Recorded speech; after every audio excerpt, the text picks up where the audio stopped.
You just finished dinner, the plate's cleared, the kitchen's quiet, and you're eyeing the couch. Here's the thing. What you do in the next 10 minutes matters more than you'd think. Your grandmother probably knew this. In Italy, they call it the passeggiata, that leisurely evening stroll after a meal. In Germany, it's the Verdauungsspaziergang, the digestive walk. For generations, cultures around the world have done this instinctively. Now, finally, science has caught up and quantified exactly why it works. A 2025 randomized crossover trial published in Scientific Reports put this ancient practice to the test. Participants consumed a standardized glucose drink, then either rested or walked for just 10 minutes. The results weren't subtle. That brief walk, just 10 minutes, reduced peak blood sugar by 17.6 milligrams per deciliter compared to sitting still. That's not a rounding error. That's a real physiological shift.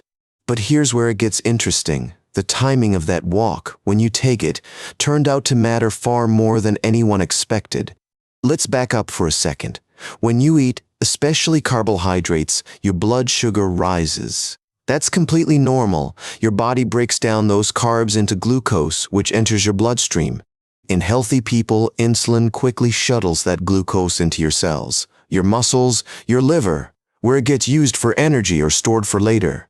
The spike goes up, then comes back down. System working as designed. But when blood sugar spikes too high or too often, things start to go wrong. Your cells become less responsive to insulin. They stop listening as well. This is the beginning of insulin resistance.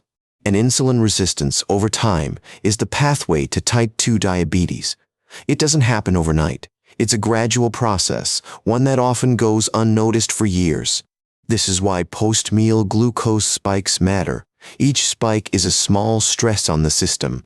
And like most things in health, it's the accumulation of those small stresses that creates problems. So here's the question researchers have been asking. What's the simplest, most accessible intervention that can blunt those spikes? And the answer, it turns out, is almost embarrassingly simple. Walking. Just walking. And not a lot of it. The 2025 study in Scientific Reports found that a 10-minute walk immediately after glucose intake reduced peak blood glucose to 164.3 milligrams per deciliter, compared to 189.9 when participants simply rested.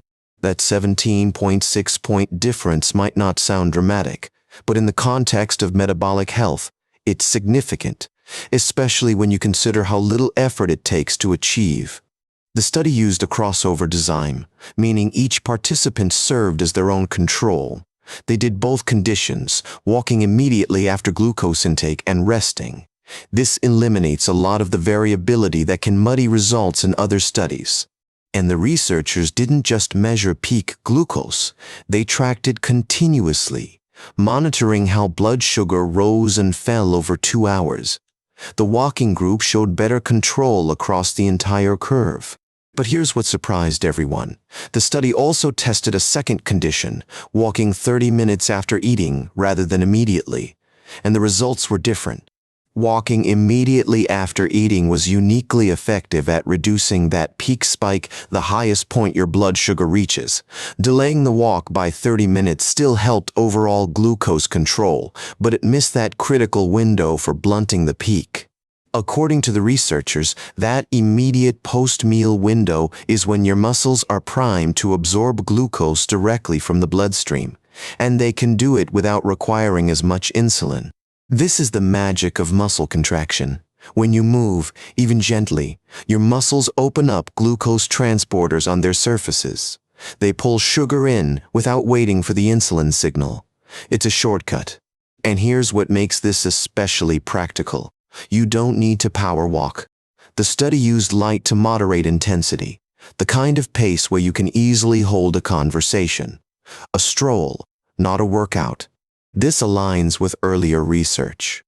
A meta-analysis of walking studies found that as little as 2 to 5 minutes of light walking after eating is enough to measurably reduce glucose levels, and that effect lasts for up to 2 hours. 2 to 5 minutes. That's not even a walk around the block. That's a walk to the mailbox and back. That's pacing your living room while you make a phone call. A study published in Diabetologia looked specifically at walking timing throughout the day. Researchers asked participants either to walk for 10 minutes after each meal, breakfast, lunch, and dinner, or to walk for 30 minutes at one single time. Same total duration. 30 minutes either way. But the group that spread their walking across meals, 10 minutes after breakfast, 10 after lunch, 10 after dinner, showed significantly better glucose control overall. The 2-hour glucose area under the curve, which measures total glucose exposure, not just the peak, was lower when walking was distributed throughout the day. Timing and distribution both matter. Post-dinner walking may be especially powerful. A study in the Journal of Exercise Nutrition and Biochemistry found that for people with type 2 diabetes, walking after the evening meal improved blood sugar more than walking before dinner or not walking at all. Why dinner specifically? Probably because evening meals tend to be our largest and often our most carbohydrate heavy. That's when glucose spikes are most likely to be substantial. Now, I want to be clear about something. This research is promising, really promising, but it's not a prescription.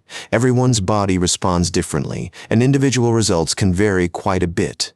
If you're managing diabetes or taking medication that affects blood sugar, these dynamics might play out differently for you. That's a conversation for you and your healthcare provider. Ideally, your doctor. What the research tells us is a pattern, one that's consistent across multiple studies, multiple populations.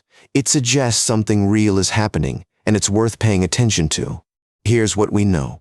Light activity after meals, particularly walking, appears to help your muscles absorb glucose through a pathway that doesn't depend heavily on insulin. This reduces the height of the blood sugar spike. The sooner you move after eating, the better the effect on that peak. Immediacy matters. Waiting 30 minutes still helps, but you've missed the optimal window for peak reduction. And duration? 10 minutes is solidly effective, but even 2 to 5 minutes provides measurable benefit.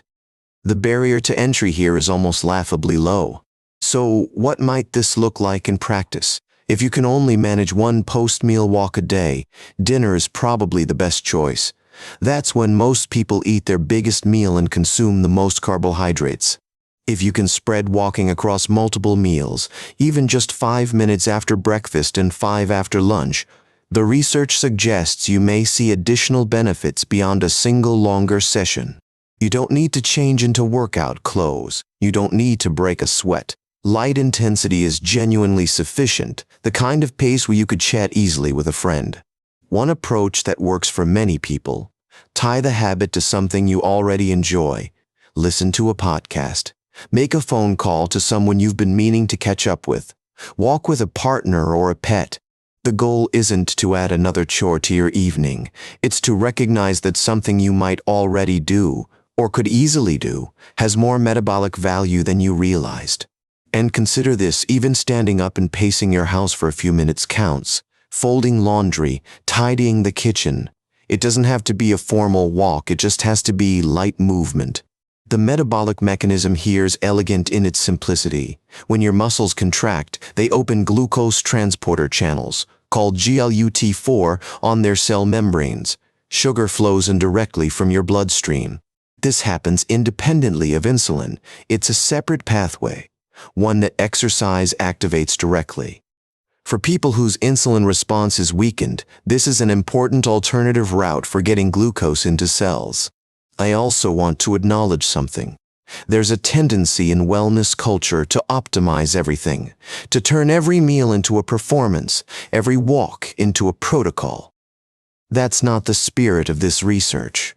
The last thing anyone needs is another reason to feel guilty about food or exercise. If you skip the walk sometimes, or most of the time, that's okay. This is about adding a tool to your toolkit, not another obligation.